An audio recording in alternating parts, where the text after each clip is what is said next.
मित्रों नमस्कार। मैं पटना बिहार से विवेक रंजन सोनभद्र अपने YouTube चैनल पर आपका स्वागत करता हूं। आज बात किसानों के काम की। किसानों को अपने अंचल कार्यालय से बहुत तरह का काम होता है। मुख्य काम तो ज़मीन से संबंधित होता है, जैसे मालगुजारी देना, उनके खाते का हिसाब किताब सही ढंग से हो, दाखिल खारिज होना आदि होता है। तो खास अभी बिहार में खासकर इस काम पर पिछले 1 साल से बहुत जोर पर है, क्योंकि सर्वे का काम चल रहा है। 1 साल क्या, 2-3 साल से चल रहा है, अभी तक चल ही रहा है। कुछ जिलों में शायद काम हो भी गया है, कुछ जिलों में काम नहीं हुआ है। मैं भी 2-2.5 साल से, पिछले 2-2.5 साल से बिहार में पटना में रह रहा हूँ, और मैं बिहार के ही नालंदा ज़िले का निवासी हूँ। और बिहार में नाते रिश्तेदारी भी है, तो लोगों से बात होती है तो लोग शिकायत करते हैं कि इसमें कठिनाई होती है, पैसे मांगते हैं, ऐसे कोई सबूत देने के लिए तैयार नहीं होता है।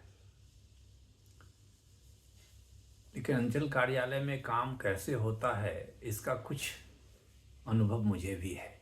आज मैं वही आपसे बताना चाहता हूँ।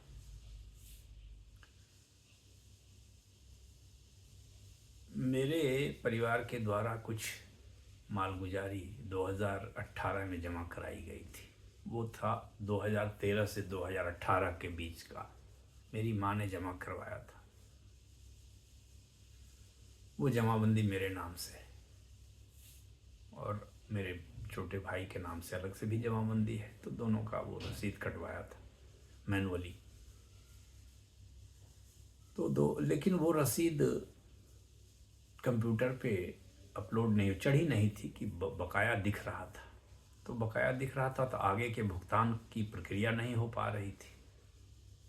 2019 के बाद के भुगतान, क्योंकि 2013 से 2018 का वहाँ ऑनलाइन दिख नहीं रहा था, तो आगे ऑनलाइन भुगतान हो नहीं पा रहा। अब ऑनलाइन भुगतान की प्रक्रिया हो गई है, सबों को ऑनलाइन ही भुगतान करना है।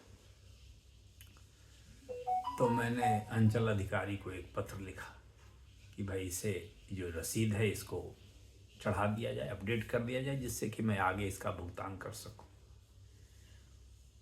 तो कोई कार्रवाई हुई नहीं। 1 महीने के बाद मैंने अपने ज़िले के जिलाधिकारी को पत्र लिखा, उन सब बातों पर पिछले सीईओ को लिखे गए पत्र का हवाला देते हुए कि इसे चढ़ा दिया जाए, जिससे मैं आगे इसका भुगतान कर सकूं। कुछ कार्रवाई नहीं हुई, 1 महीने फिर गुजर गए। तब मैंने लोक शिकायत दर्ज कराई। तो लोक शिकायत में शिकायत दर्ज हुई। उसके बाद वहाँ से सीईओ को 2 बार नोटिस हुई, मैं 2 बार हाजिरी में उपस्थित हुआ।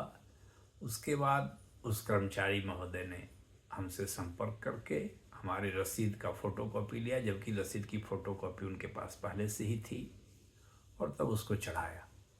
उसके बाद मैंने भुगतान किया और भुगतान हो गया। तो अंचल कार्यालय में ऐसे काम होता है। ऐसे काम तो कोई करवाता नहीं होगा, इतना परेशानी कौन लेगा। वह तो सीधा जो भारत में और बिहार में जो फार्मूला चलता है, सेवा कीजिए और मेवा पाइए, सेवा करके काम करवाया होगा, ऐसा मेरा अनुमान है। इसका कोई ठोस प्रमाण नहीं है, लेकिन सभी चीज़ों का ठोस प्रमाण होता भी नहीं है, और दुनिया भी जानती है, और आप भी ऐसा अनुभव करते होंगे और जानते होंगे।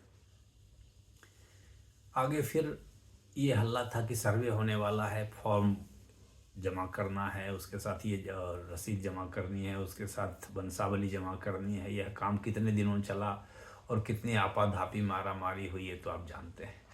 मैं भी एक दिन अपने अंचल कार्यालय गया उस फॉर्म को जमा करने के लिए। फॉर्म तो वहाँ लोगों ने लिया, पहले देखा, उसके बाद बोला कि नीचे से एक फोल्डर ले आइए, प्लास्टिक का पैकेट जो होता है उसमें डाल के दे दीजिए। तो मैं गया तो एक प्लास्टिक का पैकेट, एनवेलप कह लीजिए उसको, जो बाज़ार में किसी शहर में 5 रुपये में मिलता होगा, उसे नीचे कोई लोग बेच रहे थे उसी कार्यालय में 20 रुपये में। खैर मैंने उसे लिया और उसमें दे दिया। तो वहाँ जो रिसीव करने वाली मैडम थी उन्होंने रिसीव्ड लिख करके एक इनिशियल कर दिया। मैंने कहा मुहर दे दीजिए। तो नहीं, हम बोले बिना मुहर के इसकी प्राप्ति हुई, इसका क्या प्रमाण है? तो उन्होंने बोला कि मुहर नहीं है। तो मैं फॉर्म दे आया लेकिन मुहर नहीं लगी उसमें। तो अंचल कार्यालय में या पंचायत राज कार्यालय में ऐसे कार्य होता है और सर्वे का काम ऐसे हो रहा है। उसके बाद मैंने एक दिन देखा कि पहले मेरे खाते में जो जो प्लॉट दिखते थे वो प्लॉट नहीं दिख रहे हैं। पहले दिखते थे, उसकी मेरे पास प्रिंट आउट है। इंटरनेट से मैंने कागज़ प्रिंट करा कर रखा हुआ, उसमें प्लॉट नंबर दिखता है, चौहद्दी दिखती थी। अब कुछ दिखता ही नहीं है, केवल रकबा दिखता है कि आपके नाम में इतनी ज़मीन है।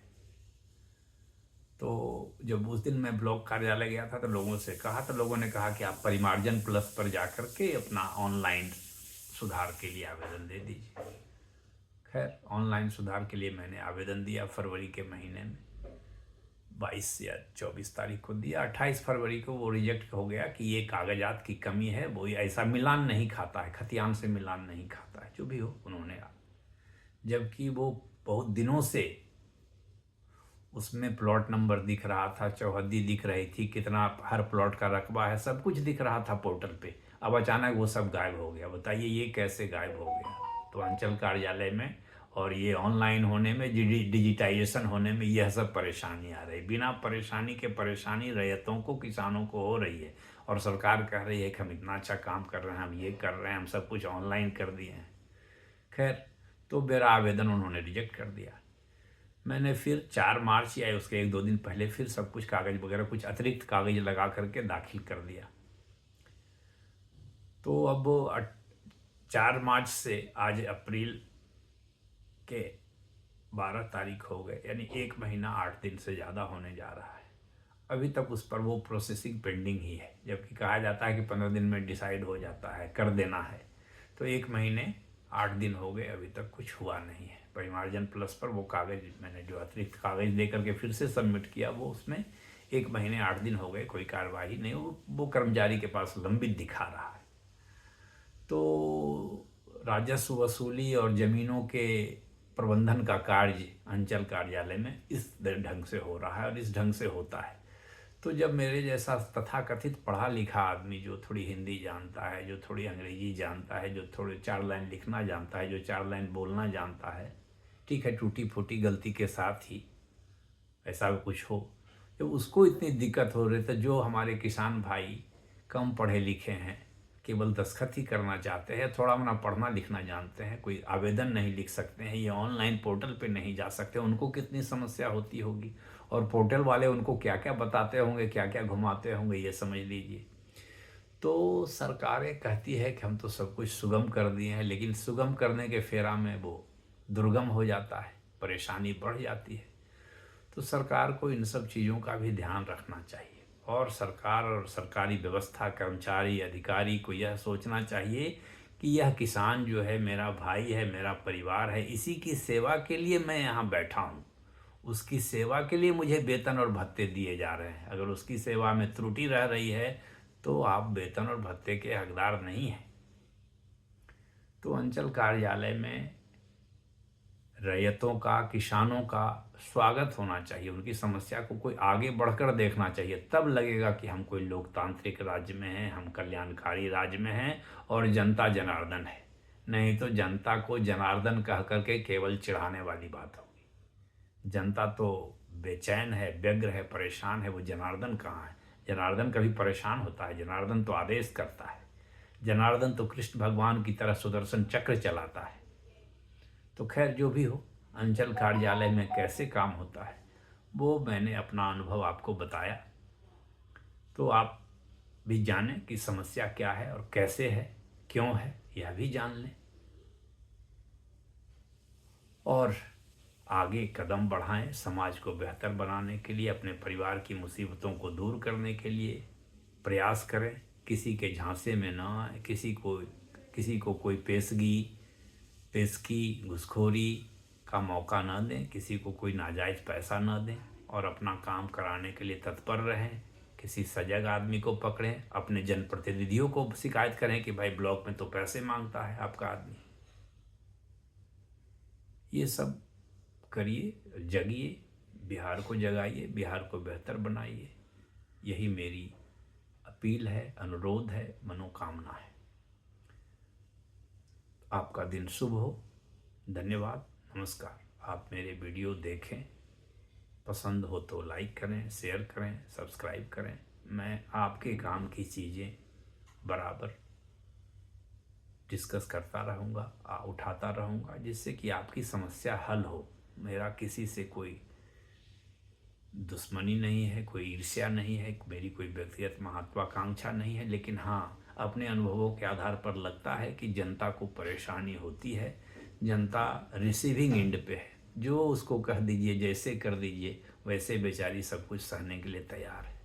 ऐसा होना नहीं चाहिए। अगर मेरा विकास हो गया है, मैं किसी पद पर पहुंच गया हूं, तो जनता को मदद करना मेरा फर्ज है। और उसी अवधारणा से मैं आपके पास वीडियो लेकर आता हूं। नमस्कार, धन्यवाद।